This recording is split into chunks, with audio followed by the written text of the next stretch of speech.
welcome back to my channel. I believe you are doing great. So today we have on the menu Ghana butter bread. Nigerians call it Agege bread, I believe, and I am quite excited to share this recipe with all of you. But before we get into it, please subscribe to this channel if you haven't done so already. I have more videos coming up, so please help this channel to grow so that we can all learn together. So back to this bread. Oh my god, I am so excited to share this recipe with you. I took some time to make sure that I perfect this recipe, so I did a lot of trial and error just to get it right. So if you're happy to learn, let's start. So we're going to start with ingredients. I have here 2.5 cups of flour, bread flour to be precise. I have 2 teaspoons of yeast, a teaspoon of salt. This is a tablespoon of natural yogurt, a tablespoon of sugar, half a teaspoon of garlic, and 30 grams of butter. I also have here 120 milligrams of lukewarm water. So we're going to start by adding the salt to the bowl first. Always make sure the salt goes in first before you add the flour. This is just to avoid the yeast coming in direct contact with the salt, because that is going to deactivate the yeast and will stop your dough from rising. So I'm adding the dry ingredients at this point, and I'm mixing it up before I add the yeast. And this yeast, if you have a sachet of yeast, is the same amount. Basically, a sachet equals 2 teaspoons, so don't forget that. And I'm adding my natural yogurt. This natural yogurt, I got this tip from Duty by Fafa. Basically, it just makes the dough a lot more softer. Some people use vitamin C powder, but I prefer to use the natural yogurt. It's an optional ingredient. You don't have to add it if you don't want to. So I'm going to mix it with this stand mixer. Of course, if you don't have one, you can use your hands. But if you're going to use your hands, be prepared to activate those muscles, because it does require a lot of work if you are kneading with your hands. So if you're using your hands, you will use your hands to mix it. First of all, I'm adding the water gradually. Then after that, you will transfer onto your surface and then use the top of your palm to knead it for about 20 minutes. So now that everything is mixed, I'm going to let it keep mixing for a good 10 to 15 minutes before transferring onto my surface. So here I'm just, playing with it, trying to mold it into like an oblong shape. And then this trick I learned a few weeks ago. Basically, grab your the rolling pin and hit it like you are angry. Just release all the frustration onto the dough.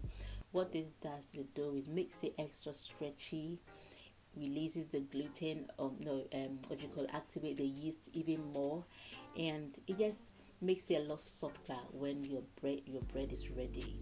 I've been trying this for a few weeks now and I love it. So it's a very good option to use, especially if you are using your hands to mix. So you hit it, you turn it around, roll it, and then you keep hitting. Do it for at least 5 minutes or 3 minutes if you've already used the machine to do it. So at this point, it is ready. I'm going to roll it like into a log, as you can see here.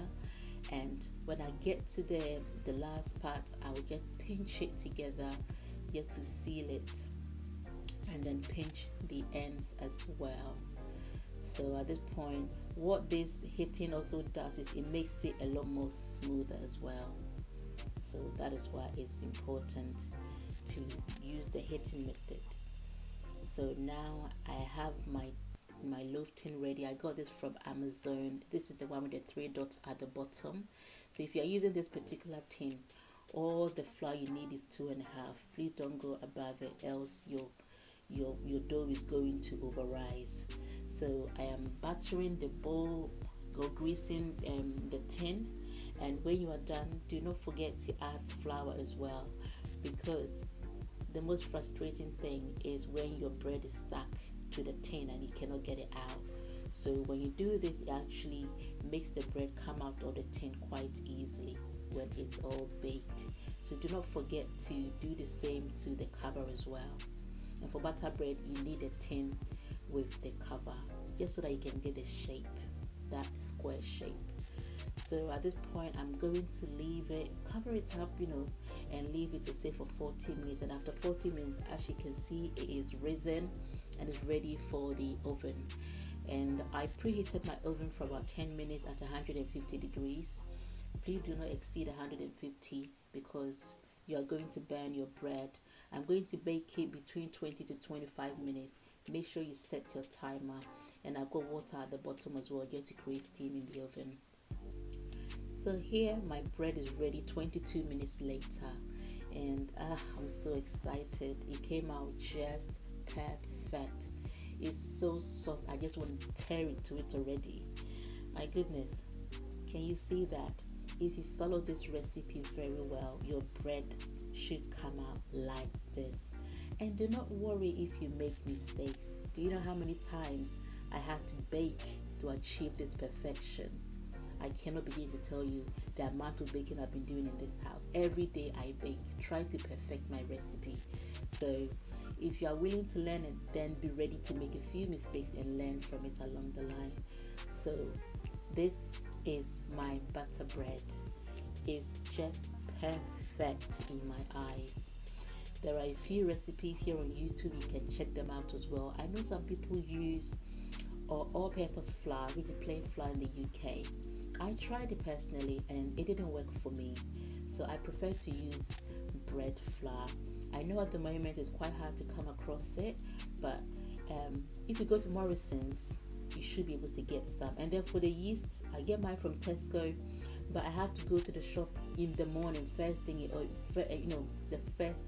in the morning, because if you go late, you're not going to get any. So yeast, try Tesco first thing in the morning, and for bread flour, try Morrison's.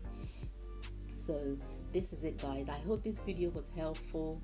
I really enjoy baking these days. I bake my own bread. At the minute, I can bake my sugar bread, my tea bread, and now my butter bread. And I am so excited. I hope I've inspired you to also get into baking as well, because you know the exact ingredients that's going in there. That is the exciting part. So thank you for watching this video. Please like, comment, and subscribe, because I do enjoy reading your comments. And if you haven't subscribed already, please subscribe to this channel. Until I see you in my next video, thank you and stay blessed.